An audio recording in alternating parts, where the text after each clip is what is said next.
Hi friends, welcome back to our channel. ఈరోజైతే మనము తక్కువ ఆయిల్తో బెండకాయ ఫ్రై ఎలా ప్రిపేర్ చేయాలో చూద్దామండి. చాలా టేస్టీగా ఉంటుంది. రసం అన్నంతో, సాంబార్ అన్నంతో చాలా బాగుంటుంది. ఇప్పుడు మరి వీడియోలోకి వెళ్ళిపోదామా. ముందుగా అయితే బెండకాయలని ఇలా పెద్ద ముక్కలుగా కట్ చేసుకోవాలండి. నేను ఇక్కడ 1/2 kg బెండకాయలను తీసుకున్నాను. ఇవి పక్కన పెట్టుకొని ఒక చిన్న కప్పు తీసుకుందాము. దీనిలో 2 స్పూన్ల వరకు శనగపిండిని వేసుకోవాలి. 2 స్పూన్లు శనగపిండికి తగినంతగా సాల్ట్ వేసుకోవాలండి. 1/2 టీ స్పూన్ సాల్టు, అలాగే 1/2 టీ స్పూను పసుపు, 1/2 టీ స్పూన్ కారం, అలాగే 1/2 టీ స్పూన్ వరకు ధనియా పౌడర్ వేసి ఈ మొత్తం మిశ్రమాన్ని ఒకసారి అయితే కలుపుకోవాలండి. ఈ ఉప్పు, కారం, మసాలా అంతా కలిసేటట్టుగా ఇలా ఒకసారి కలుపుకున్న తర్వాత కొంచెం వాటర్ వేసుకొని మనము లిక్విడ్ లాగా ఇదంతా కూడా బాగా మిక్స్ చేసుకొని పెట్టుకోవాలి పక్కన. చూసారా, ఇలా కలుపుకోవాలండి. ఇలా కలుపుకొని ఒక సైడ్ అయితే పెట్టుకుందాం. మనము ఉండలు లేకుండా చక్కగా కలుపుకొని మనము యూజ్ చేసుకోవాలండి ఫ్రైలో. ఇప్పుడు మనము స్టవ్ మీద కళాయి పెట్టుకొని 5 టేబుల్ స్పూన్ల ఆయిల్ వేసుకోవాలి.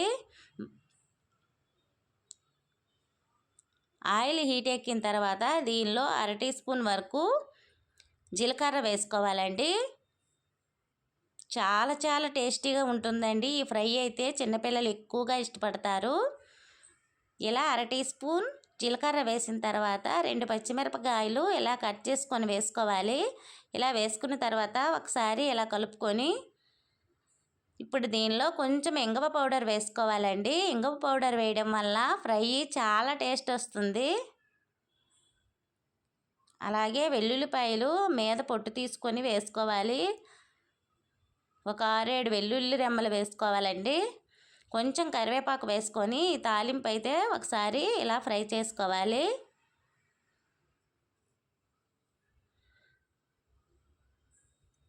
ఇలా చక్కగా ఫ్రై అయిన తర్వాత మనం కట్ చేసి పక్కన పెట్టుకున్నాం కదా బెండకాయ ముక్కల్ని దీనిలో వేసుకోవాలండి.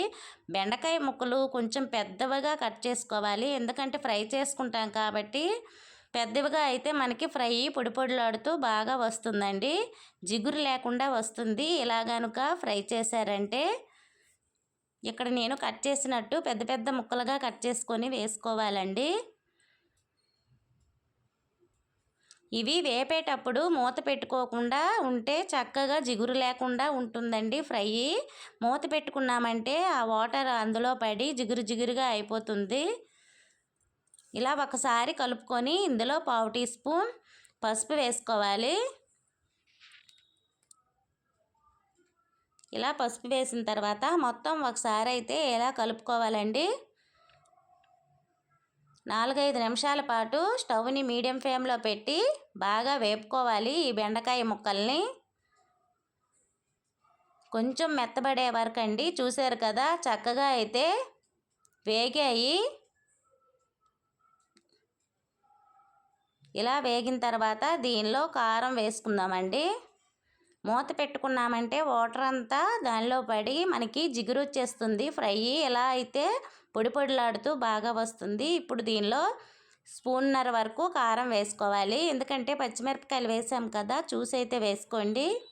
అలానే 1/2 teaspoon garam masala powder వేసుకొని మొత్తం ఒకసారి బాగా కలుపుకోవాలండి. ఒక 2-3 నిమిషాల పాటు మగ్గించుకోవాలి. ఎందుకంటే మనము కారం వేసాం కదా, మసాలా కారం ఈ ముక్కలకు పడుతుంది. ఇలా బాగా 2-3 నిమిషాలు కనుక వేపుకున్నామంటే పకోడీ మనం చేసుకుంటూ ఉంటాం కదండి. ఆయిల్లో ఎక్కువ ఈ బెండకాయలు శనగపిండి కలిపి ఆయిల్లో దేవుతారు కదా, అలా కాకుండా ఇలా తక్కువ ఆయిల్తో ఇలా ఒకసారి కానీ చేశారంటే చాలా టేస్ట్గా ఉంటుందండి. ఇప్పుడు కొంచెం సాల్ట్ అయితే వేసుకోవాలి. రుచికి తగినంత వేసుకొని ఒకసారి ఇలా మొత్తం ఒకసారి కలుపుకోవాలండి. మంటని మీడియం ఫ్లేమ్లో పెట్టి ఈ ప్రాసెస్ అంతా చేసుకోవాలి, లేకపోతే అడుగంటిపోతుందండి. చూసారు కదా, చక్కగా అయితే బెండకాయ ముక్కలన్నీ కూడా బాగా వేగిపోయాయి. మనం వేసే కారం మసాలా అంతా దానికి పట్టింది కదా. ఇప్పుడు దీనిలో మనం కలిపి పక్కన పెట్టుకున్న శనగపిండి వేసుకోవాలండి. స్టవ్ని సిమ్లో పెట్టుకోవాలి, లేకపోతే మాడిపోతుంది. ఇవి వేసిన తర్వాత ఒక 2 నిమిషాలు హైలో పెట్టి కలుపుకోవాలండి. ఈ శనగపిండిని ఇలా వేసిన తర్వాత మెల్లగా మొత్తం కలుపుకోవాలి. ఇలా కలుపుకున్న తర్వాత స్టవ్ని సిమ్లో పెట్టి ఒక 4-5 నిమిషాల పాటు ఫ్రై చేసుకుంటే పొడి పొడిలాడుతూ రెడీ అవుతుందండి. ఇక్కడ నాకు 5 నిమిషాలు పట్టింది. చూసారు కదా ఎలా వచ్చిందో. ఇలా చక్కగా ఫ్రై అయితే రసం అన్నంతో, సాంబార్ అన్నంతో చాలా టేస్ట్గా ఉంటుంది. మీరు కూడా ఒకసారి ట్రై చేయండి. అలాగే మీకు ఎలా వచ్చిందో నా కామెంట్ సెక్షన్లో తెలపండి. చూసారు కదా ఎంత చక్కగా వచ్చిందో. Thank you for watching. Bye bye.